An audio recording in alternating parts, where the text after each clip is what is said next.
Hello, नमस्ते, प्रणाम, all the aspirant, welcome back in my YouTube channel. हम यहाँ पे culture, art and culture you can say that उसका मॉड्यूल देख रहे हैं। उससे पहले हमने polity, economy, environment and IR international relations ये 4 मॉड्यूल हमने कंप्लीटली फिनिश कर लिए विद अ पीवाईक्यू। इसमें हमने पीवाईक्यू भी देखे थे and then you can say that हमने एमसीक्यू देखे थे जो अपकमिंग हमारे एग्जाम के लिए होंगे, ठीक है? अगर मैं इसकी बात करूँ तो इसमें अप्रैल 2024 से लेकर अक्टूबर 2024 तक का करंट का कंपाइलेशन है, राइट? हम किस तरीके से देख रहे थे, मैंने आपको वो भी बताया था कि हमें जो अपकमिंग हमारे एमसीक्यू बनेंगे या फिर आप कह सकते हो लास्ट पीवाईक्यू थे, वो सारी चीज़ें हमने टैकल करी थी, लाइन बाय लाइन टैकल करा था हमने, राइट? इसमें हमारे लगभग आप देख रहे हैं कितना है monuments and temples and other architectures, sculptures, paintings and other form of the parts and important sites in the news. तो लगभग आप कह सकते हो कि ये आपकी 70-72 पेजों में यानी कि 70 एंड 73 पेजेज़ में कंप्लीटली फिनिश है, राइट? ये मॉड्यूल्स। तो अब हम बात कर लेते हैं कि हमें देखना कैसे है इसे, मैं उसके बारे में भी थोड़ा बता दूँ कि इसमें हम जैसे लास्ट टाइम अगर हम बात करें यहाँ पे देखते हैं हम इस तरीके से, सॉरी, या ये देखिए आप ज्योतिर्लिंग, ठीक है? गांधी सरोवर या केदारनाथ टेम्पल, तो आप देखेंगे किस तरीके से क्वेश्चंस बना था और बनने के चांस रहेंगे। तो वही बात मैं आपको बताना चाहता हूँ। ये 2022 का है, यूपीएससी प्रीलिम्स का क्वेश्चन है जो कि 5 जून को कंडक्ट हुआ था, राइट? उसमें सोमनाथ टेम्पल के बारे में पूछा गया था। अब सोमनाथ जो टेम्पल है वो क्यों न्यूज़ में था, क्या कारण था, है ना? एक तो करंट वाला कोई क्वेश्चन ले लिया और दूसरा हिस्ट्री का, ठीक है? और तीसरा उसमें ये दिखाने की कोशिश करी गई थी कि कोई एक एविडेंस था जिसकी वजह से वो बहुत ज़्यादा न्यूज़ में रहा था, राइट? तो इस तरीके से ये 3 स्टेटमेंट का क्वेश्चन्स बना था। अब या तो आप मान के चलो नितिन सिंघानिया पढ़ के बैठ गए हो, आपने सोचा कि भई मैं इसको कर लूँगा, आपने खुद को अपडेट नहीं करा। यहाँ पे सिर्फ़ हम अपडेट करने आए हैं खुद को, ठीक है? तो अपडेट करके ही चलना है हमें कि हमारा नितिन सिंघानिया के जो कुछ इम्पोर्टेंट टॉपिक हैं, वो अगर हमें पीटी 365 में मिलते हैं, तो उसमें क्या अपडेट हुआ है, वो हमें देख के चलना है, राइट? तो चलिए हम सीधा टॉपिक पे आते हैं और देखिए मैं आपको एक और बता दूँ, हम यहाँ पे जो भी सीरीज़ कर रहे हैं, वो 1 आवर के शेड्यूल में है। 1 आवर का शेड्यूल का मतलब है कि हम अपने CSAT and you can say that static portions and mains की जो भी हमारी तैयारी चल रही है एंड इंटरव्यू भी अगर हम देख के चल रहे हैं, तो वो हमारा डिस्टर्ब नहीं हो रहा है। Without disturbance of our other portions, we can tackle the PT 365, right? So हम देखते हैं पहला टॉपिक क्या है हमारे पास, टेम्पल्स एंड अदर आर्किटेक्चर। तो सबसे पहले आप समझ गए होंगे कि यहाँ पे मॉन्यूमेंट्स की बात होगी, टेम्पल्स की बात होगी और जो अन्य भी आर्किटेक्चर्स होते हैं उनकी बात होगी, राइट? हमें सबसे पहले जब भी अगर हम कोई भी टॉपिक पढ़ेंगे तो सबसे पहले हम व्हाई इन न्यूज़ पढ़ेंगे, क्योंकि इंटरनेशनल रिलेशंस और आर्ट एंड कल्चर का ये मेन फैक्ट है। आप अगर लास्ट ईयर के पीवाईक्यू देखेंगे तो आपको समझ में आएगा कि व्हाई इन न्यूज़, आईआर का हो या फिर आर्ट एंड कल्चर का हो, तो क्वेश्चन ज़्यादातर यहीं से पुट हुए हैं, ठीक है? तो वो हमें देखना है, ये वाला पोर्शन हमें बहुत अच्छे से देखना है, उसके बाद मोर ऑन न्यूज़ वाला देखना है हमें, राइट? बॉडी हम देख लें तो ठीक है, नहीं देखा तो डज़न्ट मैटर। चलिए हम बात करते हैं। हमारे पास है डीलिस्टिंग्स ऑफ मॉन्यूमेंट्स। कुछ मॉन्यूमेंट्स हैं जिनको डीलिस्टिंग करा गया है, इसलिए न्यूज़ में। लिस्टिंग का मतलब है मान के चलो कि भाई हम किसी भी चीज़ को लिस्ट कर रहे हैं, ठीक है? कि वो मॉन्यूमेंट्स लिस्टेड है और कुछ ऐसा है कि उसे हम लिस्ट से हटा रहे हैं। तो वो सारी चीज़ें, तो देखते हैं क्या है। यहाँ पे दिया है, क्लियर दिख रहा है यहाँ पे? राइट। या आर्कियोलॉजिकल सर्वे ऑफ इंडिया ने इंडिकेट करा है कि वो डीलिस्टेड करेगा 18 सेंट्रली प्रोटेक्टेड मॉन्यूमेंट्स को, जो लगभग कितने थे टोटल 24, ठीक है? जो अनट्रेसेबल मॉन्यूमेंट्स हैं, यू कैन सी दैट। तो 24 में से लगभग 18 जो मॉन्यूमेंट्स हैं उनको डीलिस्टेड करा जाएगा किसके द्वारा? आर्कियोलॉजिकल सर्वे ऑफ इंडिया के द्वारा। क्लियर कट है? चलिए न्यूज़ की। अब इनको 18 जो हैं सेंट्रली प्रोटेक्टेड मॉन्यूमेंट्स हैं, इनको डीलिस्ट क्यों कर रहे हैं? क्या कारण है? तो वो थोड़ा-सा देख लेते हैं। ये जो 18 मॉन्यूमेंट्स हैं, वो अनट्रेसेबल हैं, right? And it was assessed as a lacking national importance और यू कैन से दैट आप कह सकते हो कि वो राइट कि मतलब किस तरीके से वो राष्ट्रीय महत्व जो है उनका नहीं है, इसलिए आप कह सकते हो कि उनको 18 मॉन्यूमेंट्स को हम लोग आउट कर रहे हैं। आगे बात करते हैं अब हमारे पास अनट्रेसेबल मोनूमेंट जो मॉन्यूमेंट्स होते हैं, वो क्या हैं? वो प्रोटेक्टेड मॉन्यूमेंट होते हैं किसके अंडर में? आर्कियोलॉजिकल सर्वे ऑफ इंडिया के अंडर में, राइट? अच्छा, मॉन्यूमेंट जो फेसिंग कर रहे हैं डीलिस्टिक के लिए, उनमें से कुछ के नाम दिए जैसे कोस मीनार नंबर 13 जो कि हरियाणा में है। उसके बाद है हमारे पास गुन्नर वोरकिल्स टॉम्ब जो कि झांसी में मिलेगा। फिर है टेलिया नाला अरियुन जो कि वाराणसी में मिलेगा, राइट? कोस मीनार की बात करेंगे, ये मिडीवल इंडिया माइलस्टोन्स है, ठीक है? Along the grand trunk road in northern Indians में, नॉर्दर्न इंडियन सबकॉन्टिनेंट्स में, ठीक है? और इसको इंट्रोड्यूस करा गया था 16वीं सेंचुरी में शेरशाह सूरी के द्वारा, ठीक है? आगे बात करते हैं, जो डिसीजन है वो किस बेस पे होता है? वो मिनिस्ट्री ऑफ कल्चर के रिपोर्ट के आधार पे होता है कि किसको you can say that unlisted करना है। अब थोड़ा-सा हम इस बॉडी के बारे में देख लेते हैं, आर्कियोलॉजिकल सर्वे ऑफ इंडिया के बारे में। तो इसका हेडक्वार्टर जो है वो न्यू दिल्ली में है। इसके जेनेसिस की बात करेंगे तो इसको फाउंडेड करा गया 1861 में, किसके द्वारा? अलेक्जेंडर कनिंघम के द्वारा। और you can say that Alexander Cunningham को फादर ऑफ इंडियन आर्कियोलॉजी के नाम से भी जाना जाता है। मिनिस्ट्री कौन-सी देखती है? तो मिनिस्ट्री ऑफ कल्चर देखती है। अबाउट की बात करें इसके बारे में थोड़ा-सा, तो ये प्रीमियम ऑर्गनाइज़ेशंस है किसके लिए? आर्कियोलॉजिकल रिसर्च, प्रोटेक्शंस, मेंटेनेंस, ठीक है? Of ancient monuments of the culture heritage, right? Mandate की बात करेंगे तो ये क्या मैंडेट करता है? तो ये रेगुलेट करता है जितने भी आर्कियोलॉजिकल एक्टिविटी होती हैं इन अ कंट्री में, ठीक है? किस प्रोविजन के आधार पर? Ancient monument and archaeological sites and remains यानी कि आमसर के आधार पर, जो कि एक्ट है 1958 वाला, ठीक है? And antiquities and art teasers act 1972। तो कुल मिला के है कि ये जितने भी आर्कियोलॉजिकल एक्टिविटी हैं, उनको रेगुलेट करने का काम जो है, वो AMASR act 1958 and antiquities and art treasures act 1972 के आधार पे किया जाता है, ठीक है? आगे बात करते हैं इसके प्रोटेक्शंस एंड मेंटेनेंस की of the centrally protected monuments या साइट्स हैं नेशनल इंपोर्टेंस की, इंक्लूडिंग उसमें वर्ल्ड हेरिटेज प्रॉपर्टीज भी शामिल होती हैं, ठीक है? तो ये सब चीज़ों को देखता है आर्कियोलॉजिकल सर्वे ऑफ इंडिया। अब बात करते हैं हम डीलिस्टिंग की। तो अब देखिए आपको ये देखना है, आपके लिए बहुत इंपॉर्टेंट है, अगर आपको देखना है कि कौन-कौन सी जो मॉन्यूमेंट्स हैं जो फेस कर रहे हैं डीलिस्टिंग के लिए, तो जैसे पोस्ट मीनार है, हुन्नर है एंड तेलिया नाला ruins है। तो ये चीज़ें हमें थोड़ी-सी देख के चलनी है, ठीक है? आगे बात करते हैं डीलिस्टिंग की, तो डीलिस्टिंग का मतलब क्या है? तो इसका मतलब होगा कि जो भी मॉन्यूमेंट्स हैं वो you can say that no longer receive करेगा कंजर्वेशंस, प्रोटेक्शंस एंड मेंटेनेंस कहाँ से? आर्कियोलॉजिकल सर्वे ऑफ इंडिया से, राइट? तो ये हमें देखना है कि एएसआई से उसका जो कंजर्वेशंस या प्रोटेक्शंस या मेंटेनेंस है, वो ज़्यादा दिन तक नहीं रहेगा इन अकॉर्डेंस किसके? Section 35 of the AMASR act 1958, right? आगे बात करते हैं कि अगर एक बार ये डीलिस्टेड हो जाता है, तो रेगुलर कंस्ट्रक्शंस एंड अर्बनाइजेशन जो एक्टिविटी होती है, वो वहाँ पर हो सकती है उस एरिया में। कुल मिला के ये कि भई कोई भी मॉन्यूमेंट्स था, तो वो मॉन्यूमेंट्स लिस्टेड था, तो वहाँ पे कंस्ट्रक्शंस और अर्बनाइजेशन जो था, वो रुका पड़ा था। बट अगर वो अनलिस्टेड हो जाता है, तो वहाँ पर आप कंस्ट्रक्शन का काम भी कर सकते हैं और अर्बनाइजेशन मतलब शहर बसा सकते हैं, राइट? आगे बात करते हैं, ये जो एक्ट है, वो एम्पावर करता है सेंट्रल गवर्नमेंट को कि वो डिक्लेयर करेगा वेदर एन एंशिएंट या हिस्टोरिकल मूवमेंट्स या फिर आर्कियोलॉजिकल साइट्स ये remains have a cease to be a national importance, right? ये हमें देखना है। आगे बात करते हैं there is no term called missing monument. तो मिसिंग मॉन्यूमेंट्स का जो टर्म है वो तो नहीं है किसमें? एमसर एक्ट 1958 में, राइट? कौन-सा वाला है? डीलिस्टेड वाला। And the term only came into existence as it was used by the CAG audit teams in their reports. तो इसको कैग की रिपोर्ट्स में तो यूज़ करा गया था मिसिंग मॉन्यूमेंट्स को, नॉट ए डीलिस्टेड। तो but archaeological survey of India जो है वो डीलिस्टिंग वर्ड्स को यूज़ करती है। चलिए आगे बात करते हैं फिर हम। अब देखिए यहाँ पे आपके लिए क्या इंपोर्टेंस हो जाता है, तो हम अपने लिए थोड़ा-सा इंपोर्टेंस देख लेते हैं कि हमें ये पढ़ना है कि डीलिस्टिंग्स में किस तरीके से किया किया जाता है कि अगर कोई भी चीज़ डीलिस्टेड हो जाती है तो उसका कंजर्वेशन या प्रोटेक्शन या maintenance archaeological survey of India से मिलता रहेगा, तो भाई नहीं मिलेगा, ये आपको देखना है, ठीक है? आगे बात करते हैं मॉन्यूमेंट्स ऑफ नेशनल इंपोर्टेंस। तो डीम्ड क्या है और डिक्लेयर कैसे करे जाते हैं वो थोड़ा-सा हम देख लेते हैं। तो अंडर सेक्शन 3 जो है आमसर एक्ट का, ये इंक्लूड करता है जितनी भी एंशिएंट्स या हिस्टोरिकल मॉन्यूमेंट्स होते हैं या आर्कियोलॉजिकल साइट्स होती हैं, वो रिमेन रहेंगी किसमें? Declare under the AMASR acts. कैसे-कैसे? तो उसकी कंडीशंस हैं, जैसे ancient and historical monuments and archaeological sites remains, ये declaration of national importance act 1951 के थ्रू, या फिर और यू कैन से दैट वही section 126 of the state reorganisations act 1956, ये भी नेशनल इंपोर्टेंस की बात करता है, ठीक है? तो आपको थोड़ा-सा देख के चलना है कि एंशिएंट और हिस्टोरिकल मॉन्यूमेंट्स या आर्कियोलॉजिकल साइट्स ये आपकी आएँगी किसमें? डिक्लेरेशन ऑफ नेशनल इंपोर्टेंस 1951 के थ्रू, ठीक है? और अगर हम सेक्शन 126 स्टेट रीऑर्गनाइजेशन एक्ट की बात करेंगे तो इसमें नेशनल इंपोर्टेंस की बात होती है। डिक्लेयर की बात करेंगे तो ये अंडर डीम्ड की बात की तो वो अंडर सेक्शन 3 था, यहाँ पे अंडर सेक्शन 4 है आर्म्स एक्ट का। इसमें इंक्लूड होता है एनी एंशिएंट मॉन्यूमेंट्स है या आर्कियोलॉजिकल साइट्स है, ठीक है? वो किस तरीके से रहेगी? ये डिक्लेयर की जाएगी सेंट्रल गवर्नमेंट के द्वारा थ्रू नोटिफिकेशंस, ठीक है? और एक ऑफिशियल गज़ेट के द्वारा are not included in the section 3, और ये सेक्शन 3 में इंक्लूड नहीं होगा, ये आपको देखना है। यहाँ पे ये वाली बात है कि एंशिएंट या हिस्टोरिकल मॉन्यूमेंट्स या आर्कियोलॉजिकल साइट्स को किस एक्ट के थ्रू रखा जाएगा, ठीक है? और यहाँ पे ये वाली बात है कि उसको किस हिसाब से डिक्लेयर किया जाएगा। क्लियर कट है? चलिए आगे बात करते हैं लीगल फ्रेमवर्क की। तो आर्टिकल जो 49 है, ठीक है? किसका? डीपीएसपी का, ठीक है? जो कि कॉन्स्टिट्यूशंस ये डायरेक्ट करता है स्टेट टू, जो स्टेट है वो प्रोटेक्ट करेगा monuments, places and object of the national importance across the country. तो DPSP you consider direct principle of state policy, ठीक है? तो ये चैप्टर है, इसको भी हम पॉलिटी में अच्छी तरीके से देखेंगे। सो ये कॉन्स्टिट्यूशन प्रोवाइड करता है कि स्टेट को राइट है कि वो प्रोटेक्ट करेगा मॉन्यूमेंट्स को और जो भी प्लेसेस होंगे, ठीक है? उनको। Ancient monuments and archaeological sites remains यानी कि आमसर एक्ट 1958 ये प्रोवाइड करता है प्रिजर्वेशंस किसका? Ancient historical monuments, archaeological sites, ये सब नेशनल इंपोर्टेंस में रिमेन्स रहेंगे, राइट? अच्छा, उसके बाद अगर हम बात करें एमसर एक्ट 1958 की, तो ये रेगुलेट करता है आर्कियोलॉजिकल एक्सकवेशंस एंड प्रोटेक्ट करेगा स्कल्पचर एंड कार्विंग को, राइट? सेक्शन 4 क्या कहता है? ये एम्पावर करता है सेंट्रल गवर्नमेंट को कि वो डिक्लेयर करेगा मॉन्यूमेंट्स को किसके लेवल पे? नेशनल इंपोर्टेंस के लिए, राइट?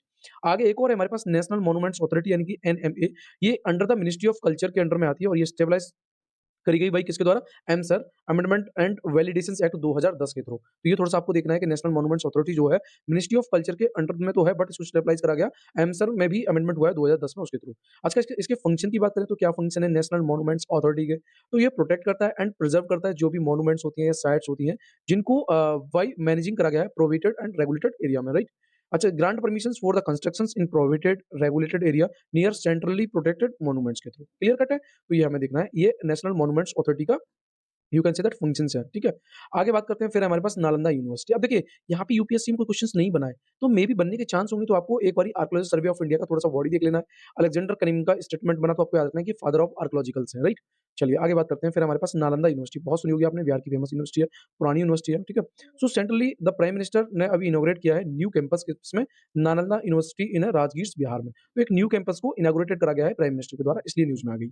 आगे बात करते हैं मोर ऑन न्यूज़ में, तो जो न्यू नालंदा यूनिवर्सिटी है, ये इंचार्ज करती है as the centre of the inter civilisation dialogue, is also net zero green campus की बात करी गई है इसमें। तो आपके लिए एक और इंपॉर्टेंट हो जाता है कि नेट जीरो ग्रीन कैंपस जो है वो किस यूनिवर्सिटी के अंतर्गत बात होती है, तो वो है नालंदा यूनिवर्सिटी में, ठीक है? और ये लोकेट होती है near the ancient Nalanda ruins, मतलब नालंदा यूनिवर्सिटी को जहाँ पे ruins कर दिया गया था या डिस्ट्रॉय कर दिया गया था वहाँ पे, और इसको स्टेबलाइज़ करा गया है नालंदा यूनिवर्सिटी एक्ट 2010 के थ्रू। किसको? हम बात कर रहे हैं जो न्यू कैंपस बनाएगा उसकी, राइट? और ये जो डिसीजन है वो सेकंड ईस्ट एशिया समिट्स यानी कि ईएएफ, जो कि फिलीपींस 2007 में हुआ था, वहाँ पे लिया गया था, और ये प्रोवाइडेड करता है basis to stabilise Nalanda university.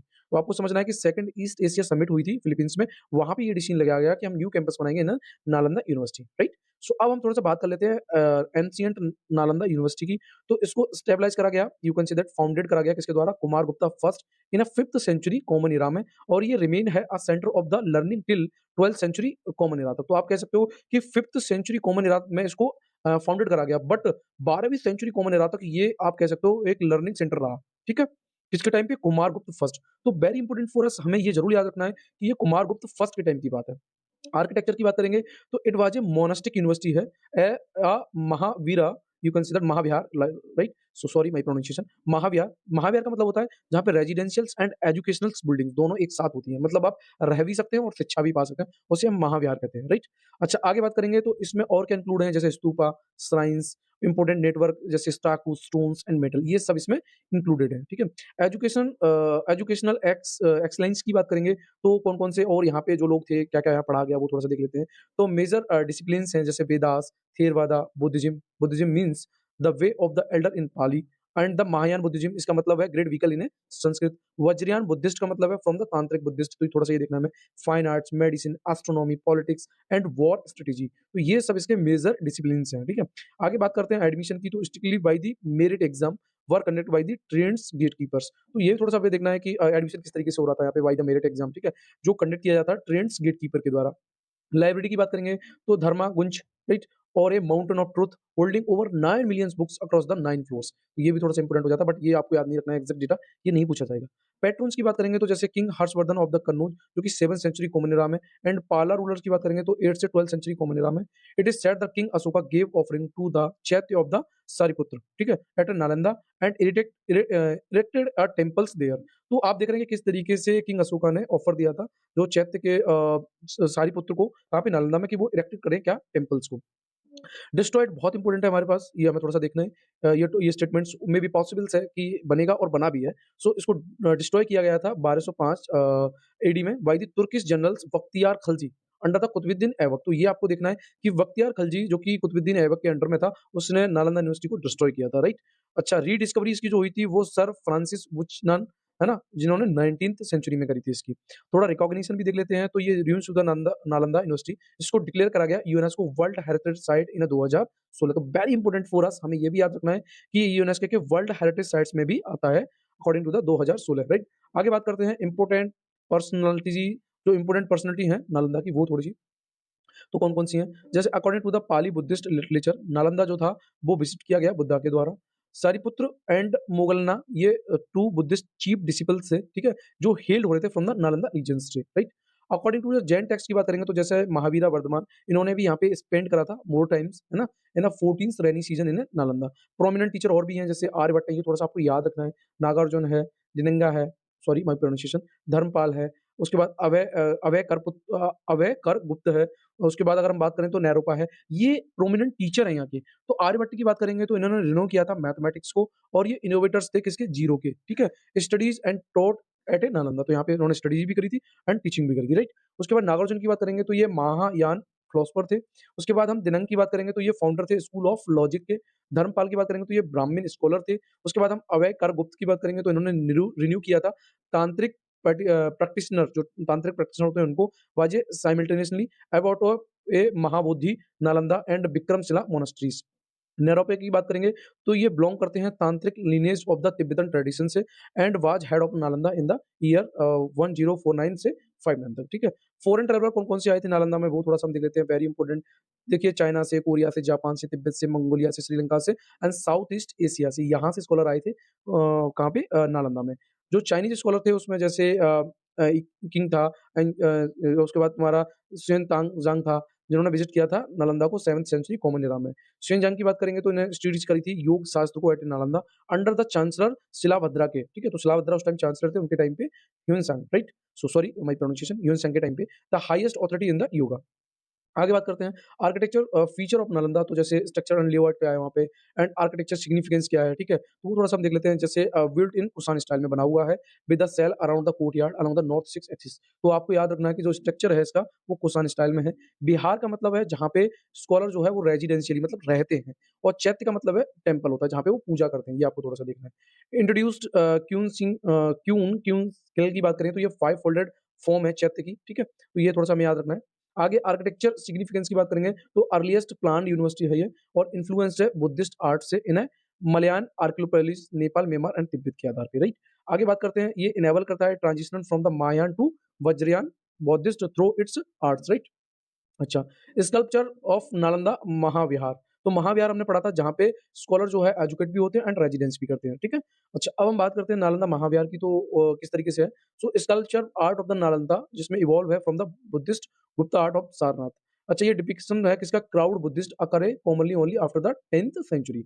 Synthesis की बात करेंगे तो 9th सेंचुरी के द्वारा ये ब्लेंड हुआ Sarnath Gupta idioms, local Bihar traditions and central Indian styles में, ठीक है? जो कि लीड करता है distinct Nalanda school of sculpture, ठीक।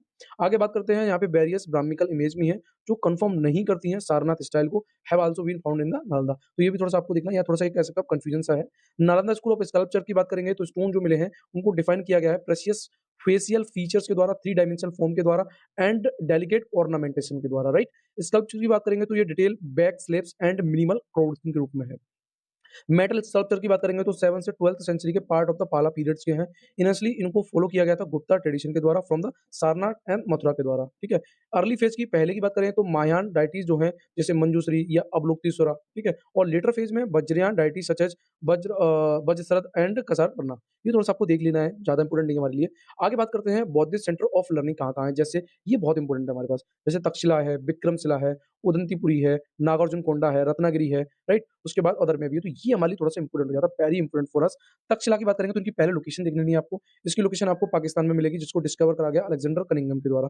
ये मिड 19th सेंचुरी की बात है, ठीक है? और ये रिकॉग्नाइज्ड भी है यूनेस्को वर्ल्ड हेरिटेज साइट 1980 के अंडर में, राइट? नोट की बात करेंगे तो यहाँ पे पिपल्स इंक्लूड जैसे ग्रामीणियन जो ग्रामीण होते हैं, पाणिनि जैसे Ashtadhyayi, physician, Jeevika and skill exponent of state crafts, Chanakya author of अर्थशास्त्र, ठीक है? तो ये भी यहाँ पे आप कह सकते हो प्यूपिल्स हैं जो कि इंक्लूड्स हैं इसमें। विक्रमशिला की बात करेंगे तो ये लोकेट होती है भागलपुर, बिहार में, वेरी इंपोर्टेंट फॉर अस। ये ज़्यादातर क्वेश्चन जो बनते हैं वो लोकेशन बेस ही बनते हैं, मैं आपको बता दूँ। तो आपको विक्रमशिला की लोकेशन याद रखनी है कि ये बिहार में पड़ती है। इसको स्टेबलाइज़ करा गया किंग धर्मपाल, ठीक है? और जो कि पाला डायनेस्टी के थे, ठीक है? अतीसा दीपंकरा जो known for the reviving Buddhist in Tibet, यानी कि तिब्बत में जो बुद्धिज़्म को रिवाइविंग करा गया था, वो अतीसा दिवांकरा हैं, ठीक है? एंड वसुबंधु की बात करेंगे, तो ये एलुमनस हैं किसके? विक्रमशिला के। उदंतपुरी की बात करेंगे, तो ये भी बिहार में, वेरी इंपोर्टेंट। तो हमें पहले लोकेशन ही याद करके छोड़ देना है क्योंकि हमारे लिए लोकेशन पे ही क्वेश्चन बनने के ज़्यादा चांस होंगे, राइट? सेकंड ओल्डेस्ट यूनिवर्सिटी है in India, Udantipuram, very important for us. Udantipuram को स्टेबलाइज़ करा गया था 8th सेंचुरी में बाय पाला रूलर्स जो कि गोपाल फर्स्ट थे, मैनी तिब्बतियन एक्सप्लोरर जहाँ पे स्टडी करते थे, राइट? नागार्जुनकोंडा की बात करेंगे तो ये आंध्र प्रदेश में मिलेगा आपको और ये नेम किसके हुआ? नागार्जुना के आधार पे नागार्जुनकोंडा। प्रो फाउंडर हैं ऑफ द डॉक्ट्रिन ऑफ शून्य अवेद के, वेरी इंपोर्टेंट फॉर अस, और ये बिलॉन्ग करते हैं महायान बुद्धिज्म से, राइट? सो आपको लोकेशन जरूर देखने लिए है। अभी तक हमने 2 बिहार में पढ़ी, एक पाकिस्तान में और एक आंध्र प्रदेश में। रत्नागिरी की बात करेंगे तो ये you can see that consider होता है revival Nalanda as a centre of the Buddhist learning के रूप में। पर्टिकुलरली ये महायान या तंत्रयान यानी कि वज्रयान बुद्धिस्ट के रूप में जाना जाता है। Together with the other Buddhist site जैसे Lalitagiri and Udayagiri, Ratnagiri complete the set of diamond triangle of the Buddhist centre in Odisha. So very important for us, ये आपको याद रखना उड़ीसा में।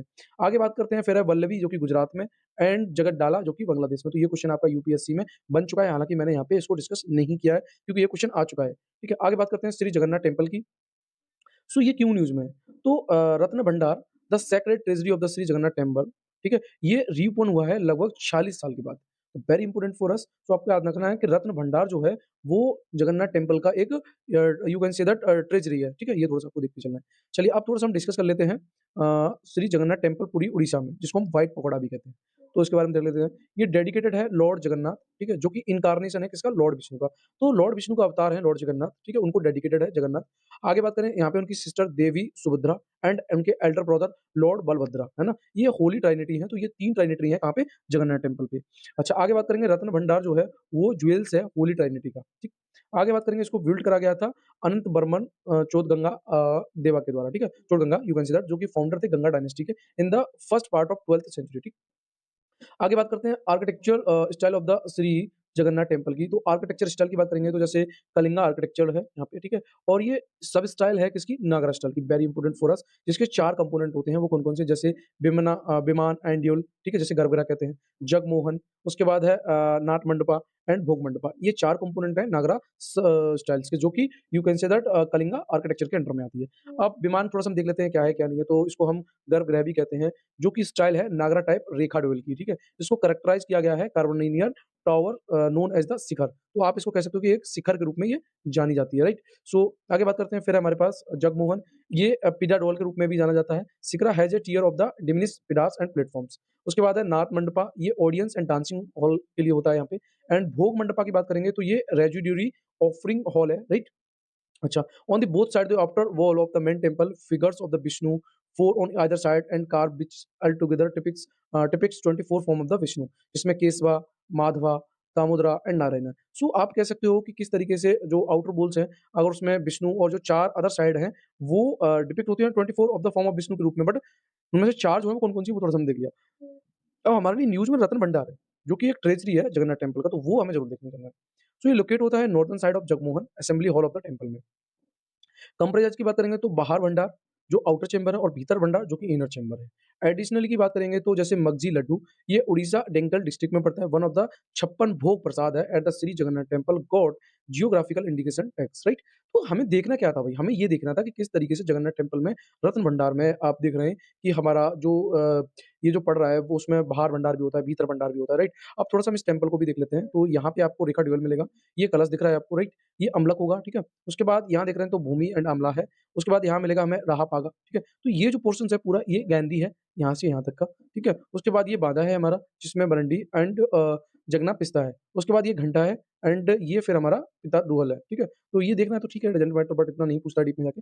वो अपडेटेड ही दिखता है आपको, राइट? आगे बात करते हैं विरूपाक्ष टेम्पल। तो भाई ये क्यों न्यूज़ में है इसके बारे में बात कर लेते हैं। तो विरूपाक्ष टेम्पल जो है प्रिविलियन और द सालू मंडपा, है ना? कोलैप्स फॉलोइंग ए टेरिटोरियल राइन्स, राइट? इसमें इसलिए है क्योंकि आप जो मूसलाधार वर्षा हुई है इधर साइड में, तो उसकी वजह से जो विरूपाक्ष मंदिर का मंडप है या फिर आप कह सकते हो सालू मंडप, है ना? ये आपका क्या है, ये ढह गया है या आप कह सकते हो बह गया है, इसलिए थोड़ा-सा ये न्यूज़ में, राइट? अब बात कर लेते हैं विरूपाक्ष टेम्पल की। तो ये डेडिकेटेड है लॉर्ड विरूपाक्ष यानी कि पंपापति को, ठीक है? जो कि फॉर्म है शिवा का और कंसोर्ट का है ये लोकल गॉडेस का, जो कि पंपा देवी, राइट? ये लोकेट होता है हम्पी कर्नाटका में, very important for us Virupaksha temples, तो लोकेशन आपको ज़रूर याद रखनी है।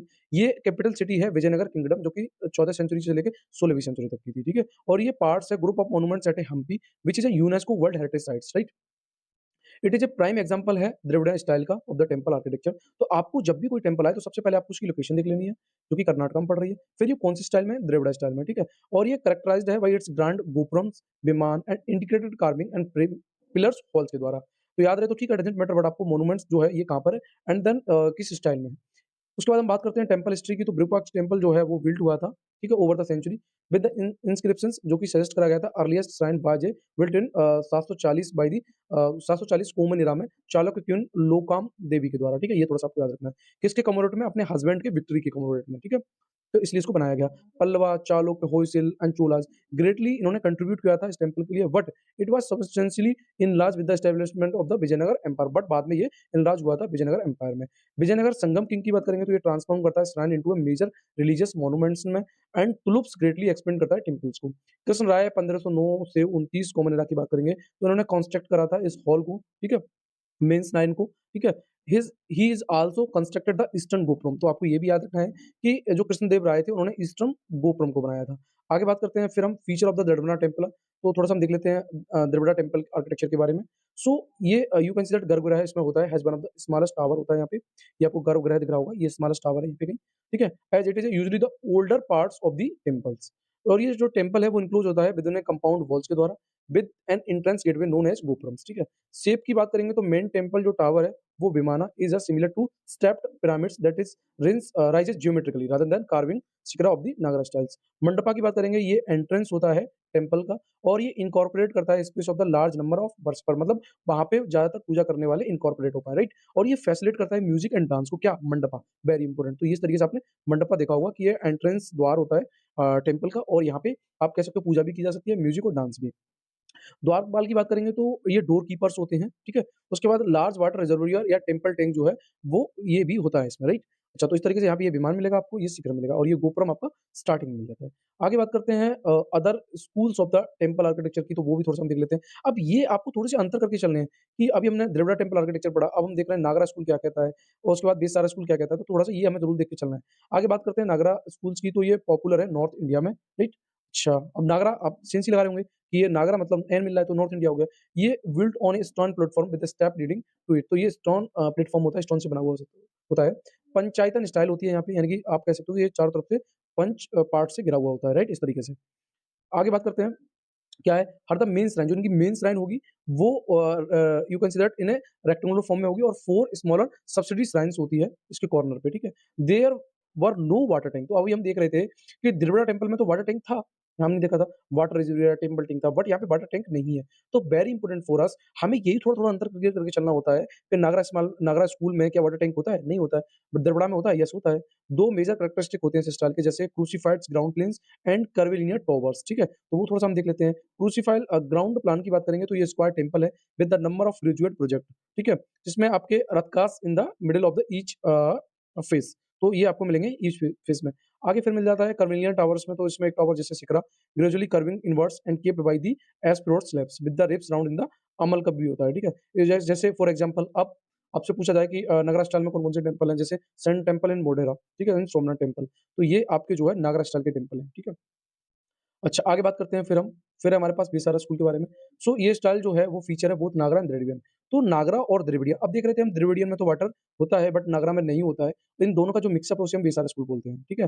पैट्रोनाइज़्ड इसको जो है वो किसके द्वारा करा गया? चालुक्य, राष्ट्रकूट एंड होयसल के द्वारा, ठीक है? ये डिपार्टिंग होता है from the Dravidian style, it does not have covered ambulatory around sanctums. तो इसमें आप कह सकते हो कि ये कवर्ड नहीं होता है सेंट्रम सेक्ट्रम्स के द्वारा। जैसे लद्दान टेम्पल जो कि आहोल में है, टेम्पल एट ए बादामी, ब्रूकवक्स टेम्पल इन पट्टडकल। तो ये जो है आपके ये जो है विस्तारा स्कूल के एग्ज़ाम्पल हैं, ठीक है? थोड़ा-थोड़ा आपको अंतर देके चलना है, ज़्यादा अंतर नहीं देखना है, राइट? आगे बात करते हैं विजयनगर एम्पायर जो कि 1336 से 1646 तक चला। सक्सेसिव डायनेस्टी कौन-कौन सी थी? जैसे संगम डायनेस्टी की बात करेंगे, तो इसने यू कैन सी दैट ये स्टेबलाइज़ हुई थी Haryana first and Bukka Raya first के द्वारा। उसके बाद सलूब डायनेस्टी, ठीक है? तो ये जो है वो संगम डायनेस्टी राइट, सो ये ascended to power after the decline of the Sangam dynasty. तो संगम डायनेस्टी के बाद सुलूब डायनेस्टी आई। तुगलक डायनेस्टी की बात करेंगे तो इस रूल में क्या था, जो एम्पायर थे वो अपने जीनत पे थे, राइट?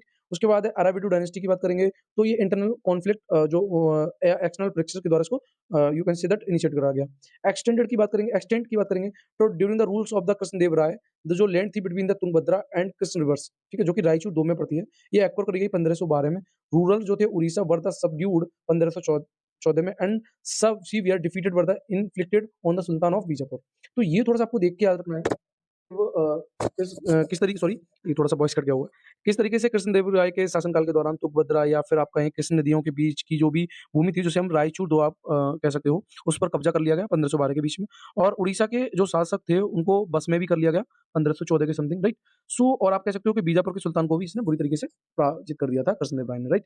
अच्छा, आगे बात करते हैं फिर हमारे पास पॉलिटिकल स्ट्रक्चर की, तो जैसे आमरा नाइक्स वर ए मिलिट्री कमांडर थे who were given territory to the rules by the Raya, ठीक है? तो ये थोड़ा-सा आपको देख के चलना है। आगे बात करते हैं, फिर है हमारे पास एक और थे कि ये 2 हैं, ये आपको ज़रूर देख लेने हैं, आमरा नाइक्स एंड आर्यगार सिस्टम्स। तो ये नाइ अब बात करते हैं आर्यगार सिस्टम्स की, तो ये 12 functionary and collectively known as the Ayagars के नाम से जाने जाते हैं। तो आर्यगार में आप कह सकते हो कि 12 फंक्शनरी थी, जिनको अपॉइंट किया गया था गवर्नमेंट हर गाँव में, ठीक है? और हर गाँव में उनको अलॉट किया गया था। आप कह सकते हो ये जो भी पद मिलता था वो वंशानुगत था, हेरेडिटरी था। आइगर सिस्टम्स, ठीक है? तो ये किसके टाइम पे था, ये थोड़ा-सा आपको देख के चलना है, विजयनगर एम्पायर के टाइम पे। वेरी इंपोर्टेंट फॉर अस, ये वाला क्वेश्चन आपसे पूछा जा सकता है। लैंड एडमिनिस्ट्रेशन की बात करेंगे तो जैसे अमरम एंड भद्रावदा, ठीक है? ये लैंड जो थी वो पोसेशन ऑफ द अमर नायक्स, ठीक है? और जो नायक थे वो एंगेज थे किसमें? कन्याल्स में for the cultivation of these lands के लिए। मनियंस की बात करेंगे, ये टैक्स फ्री लैंड थी जो कि टेम्पल बनाने के लिए दी जाती थी। आगे बात करते हैं आर्किटेक्चरल्स मार्वल्स की, तो जैसे विरूपाक्ष टेम्पल्स, ये भी विजयनगर टाइम पे, and Vitthala temple complex and Hazararama temples, ठीक है? हम्पी कॉम्प्लेक्स जो कि यूनेस्को वर्ल्ड हेरिटेज साइट्स में शामिल है, ये भी विजयनगर टाइम की बात है, ठीक है? लिटरेचर की बात करेंगे तो जैसे अमुक्त माल्या माल्या यानी कि work in state crafts and Jambavati Kalyanam जो कि संस्कृत प्ले है बाय द कृष्णदेव राय के द्वारा। उसके बाद कृष्णदेव राय कोर्ट हेड अष्टदिग्गजुर। तो ये थोड़ा-सा आपको याद रखना है कि अष्टदिग्गजुर के रूम से भी जाना जाता था इनको, ठीक है? अगर थोड़ा-सा हम वैसे देखेंगे तो ये कह सकते हो आप कि कृष्णदेव राय के दरबार में अष्टदिग्गज राइट जो थे, उनका मेन काम था कि वो जो भी विभिन्न व्यवसाय होते हैं, उनको आर्ट विद्वानों के द्वारा प्रोपेट करा जाता था, ठीक है? चलिए आगे चलते हैं। सो हम क्वेश्चन को बाद में टैकल करेंगे। अब हम सबसे पहले देख लेते हैं other temple and architecture in a news. तो देखिए यहाँ पे क्वेश्चन हमारा बना है। अब इस क्वेश्चन को हम बाद में देखेंगे, ये 2022 का क्वेश्चन है, यही तरीका है। मैंने आपको बताया था जो चीज़ इम्पोर्टेंट है उसको तो हम वैसे ही टैकल करके चल रहे हैं, ठीक है? तो थोड़ा-सा लगता है हमें लूज़ है तो हम इसको इस तरीके से भी पढ़ के आगे निकल सकते हैं, क्या इम्पोर्टेंट है, क्या नहीं है। पर फुल्ली टाइम नहीं देना है हमें, जिससे हमारा टाइम भी हमें थोड़ा ज़्यादा टाइम भी हमारा कंज़्यूम ना हो और हम उसके सिवा भी कुछ और काम कर पाएँ। सो बात करते हैं गांधी सरोवर एंड केदारनाथ टेम्पल्स की। तो ये अभी हुआ क्या है, यहाँ पे मैसिव अवलांच हुआ है एट द गांधी सरोवर, जिसको हम चोरावरी ताल जो है उसके नाम से भी जानते हैं, जो कि लोकेट है Kedarnath temple in Uttarakhand, right? इसलिए अब बात करते हैं हम गांधी सरोवर की। तो ओरिजिनली इसे हम कांति सरोवर के नाम से जानते हैं। ये ओरिजिनेट होता है from the Chorabari Bamak glacier से और यू कैन से दैट ये जो लेक है वो लॉर्ड शिवा जो है उन्होंने इम्पार्टेड किया था knowledge of the yoga to सप्तऋषियों से, ठीक है? इसलिए ये आप कह सकते हो इसका नाम पड़ा, ठीक है? आगे बात कर लेते हैं केदारनाथ टेम्पल की, तो वन ऑफ द 12 ज्योतिर्लिंग में से एक है ये, जो कि भगवान शिव को डेडिकेटेड है, ठीक है? और ये 4 धाम सर्किट में का पार्ट्स भी है जैसे यमुनोत्री, गंगोत्री, बद्रीनाथ ठीक है? इस तरीके से। अच्छा, अब हम ज्योतिर्लिंग की बात कर लेते हैं, इंडिया में कौन-कौन से ज्योतिर्लिंग हैं, तो जैसे महाकालेश्वर जो कि उज्जैन मध्य प्रदेश में पड़ता है। ओमकारेश्वर की बात करेंगे तो ये खांडवा मध्य प्रदेश में पड़ता है ये भी। उसके बाद नागेश्वरा की बात करेंगे तो ये आपका पड़ेगा गुजरात में, दारुकेश्वम में। सोमनाथ की बात करेंगे तो ये सौराष्ट्र गुजरात में मिलेगा आपको। त्र्यंबकेश्वर की बात करेंगे तो ये नासिक महाराष्ट्र में मिलेगा। भीमाशंकर की बात करेंगे तो पूना महाराष्ट्र में मिलेगा। रामेश्वर की बात करेंगे तो ये तमिलनाडु में मिलेगा रामेश्वरम में। मल्लिकार्जुन ये श्रीशैलम आंध्र प्रदेश में। ग्रीष्णेश्वर की बात करेंगे तो औरंगाबाद महाराष्ट्र में। काशी विश्वनाथ की बात करेंगे तो वाराणसी उत्तर प्रदेश में। वैद्यनाथ की बात करेंगे तो ये देवघर झारखंड में पड़ेगा और ये तो आपने सुना ही होगा केदारनाथ, ये आपका केदारनाथ उत्तराखंड में पड़ेगा। तो ये थोड़ी-सी आपको लोकेशन देख लेनी है, क्या हमारे लिए इम्पोर्टेंट है, क्या नहीं है। तो केदारनाथ पे क्वेश्चन बन चुका है, ठीक है? और अगर मैं बात करूँ मल्लिकार्जुन तो यहाँ पे भी क्वेश्चन बन चुका है। अब हम ये वाला क्वेश्चन देखते हैं सोमनाथ टेम्पल वाला, जिसको अभी हम पढ़ रहे थे। तो देखते हैं क्या है? या पहला है अब देखिए, अब आप क्वेश्चन देखेंगे आर्ट एंड कल्चर के तो आपको स्टेटमेंट वाई न्यूज़ से ही आपको लगेगा कि यार ये वहीं से उठा लिया उन्होंने, ठीक है? बट आप क्या करते हैं कि लाइन बाय लाइन घुसते हैं और लगता है कि यार ज़्यादा पढ़ना है तो ज़्यादा क्वेश्चन सॉल्व कर लेंगे, ऐसा नहीं होता है। डियर आपको अपडेटेड रहना है कि भाई कहाँ अवलांच हुआ, कहाँ पे जो है आप कह सकते हो कि बाढ़ आई या फिर कह सकते हो वो कौन-सा टेम्पल वहाँ से वो उससे यू कैन से वो उसको दिक्कत हो रही थी टेम्पल को या चैलेंज फेस कर रहा था, तो वो चीज़ देखनी होती है हमें। बात करते हैं हम सोमनाथ टेम्पल की, ये one of the Jyotirlinga shrines है, तो अभी हमने पढ़ा था भई या आगे बात करते हैं ये description of the Somnath temple was given by Al Biruni. तो भाई नहीं पता हमको नहीं कह सकते। अब ये है प्राण प्रतिष्ठा ऑफ द सोमनाथ टेम्पल जिसको बोलते हैं installations of the present day temple, ठीक है? Was done by the president S Radhakrishnan. तो ये थोड़ा-सा फैक्चुअल हो गया कि ये वाली बात जो है एस राधाकृष्णन थे या कोई और थे। तो यहाँ तो नहीं कह सकते, ये श्योर है कि हमारा पहला वाला सही होगा। तो पहला वाला सही होने से हमारा ये तो कट गया, राइट? अब हम बात कर लेते हैं ये कट गया, तो हम देख रहे हैं कि हमारा एक तो समय मिल ही रहा है। अब दूसरा हम देख रहे हैं कि ये डिस्क्रिप्शंस है सोमनाथ टेम्पल जो कि किसका अल बरूनी के द्वारा। तो ये श्योर शॉट है कि अल बरूनी ने इसको डिस्क्रिप्शंस करा था। तो ये आंसर हमारा हो जाएगा 1 एंड 2 राइट? सो इस तरीके से हमें देख के चलना पड़ता है। आगे बात करते हैं फिर है हमारे पास संगमेश्वर टेम्पल, तो ये लॉर्ड शिवा को डेडिकेटेड है। इसको बिल्ड करा गया चालुक्य डायनेस्टी के द्वारा, ठीक है? जो कि कृष्णा रिवर और उसके साथ ही आपको वावसी रिवर के साथ मिलेगा और 4 इसकी अदर ट्राइब्यूटरी हैं जैसे वैनी, तुंगा, भद्रा और उसके बाद भीमरथी एंड मालाप्रभानी, ठीक है? तो ये आप कह सकते हो इनके ट्राइब्यूटरी हैं, ठीक है? कौन-सी? कृष्णा एंड वामसी के, ठीक है? तो वहाँ पे ये मिलेगा हमें संगमेश्वर टेम्पल्स। आगे बात करते हैं संगमेश्वर टेम्पल इंडिया की, तो उसके बारे में आप बात करते हैं। ये श्री केतकी संगमेश्वरा स्वामी टेम्पल जो कि तेलंगाना में है। संगमेश्वरा टेम्पल भवानी ये तमिलनाडु में मिलेगा आपको। उसके बाद संगमेश्वरा टेम्पल कर्नाटका ये यूनेस्को के हेरिटेज साइट में लिस्टेड है, राइट? आगे बात करते हैं Kamakhya temple very important for अस तो यहाँ पे अंबुबाची मेला लगता है। अब आपसे यही क्वेश्चन पूछेगा बस, यहीं से क्वेश्चन निकाल लेगा ये। Where is celebrated the Ambubachi Mela? So you know very well it's a Kamakhya temples पे जो कि पड़ता है असम में, ठीक है? आगे बात करते हैं ये फेस्टिवल जो है वो क्यों मनाया जाता है? मेंस्ट्रुअल्स ऑफ द गॉडेस कामाख्या। मेंस्ट्रुअल्स का मतलब होता है जो आप कह सकते हो कि जो हमारी देवी हैं कामाख्या, तो उनके जो एमसी होता है, मेंशन होता है ना, उसके ईयर पे इसको मनाया जाता है, ठीक है? कामाख्या टेम्पल की बात करेंगे तो ये लोकेट है नीलांचल हिल्स जो कि कामगरी में पड़ती है। रिकंस्ट्रक्शंस इसको 16वीं सेंचुरी में कोच डायनेस्टी के द्वारा कराया गया। ओरिजिनल टेम्पल जो है उसको डिस्ट्रक्ट करा गया काला पहाड़ के द्वारा। Nilachal styles of the architecture की बात करेंगे तो ये you can say that reconstructions करता है इस टेम्पल को। आर्किटेक्चर स्टाइल जो है अपर वर्मा, ठीक है?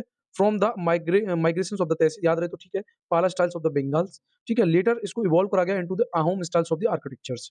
ये यू कैन से दैट कह सकते हो कि 51 शक्ति जो पीठ है, उनमें से ये पार्ट है कामाख्या टेम्पल, ठीक है? अब शक्तिपीठ का मतलब क्या है? शक्ति श्रेंज का मतलब क्या है? कि believe to be the place where the reproductive organs of the goddess Sati.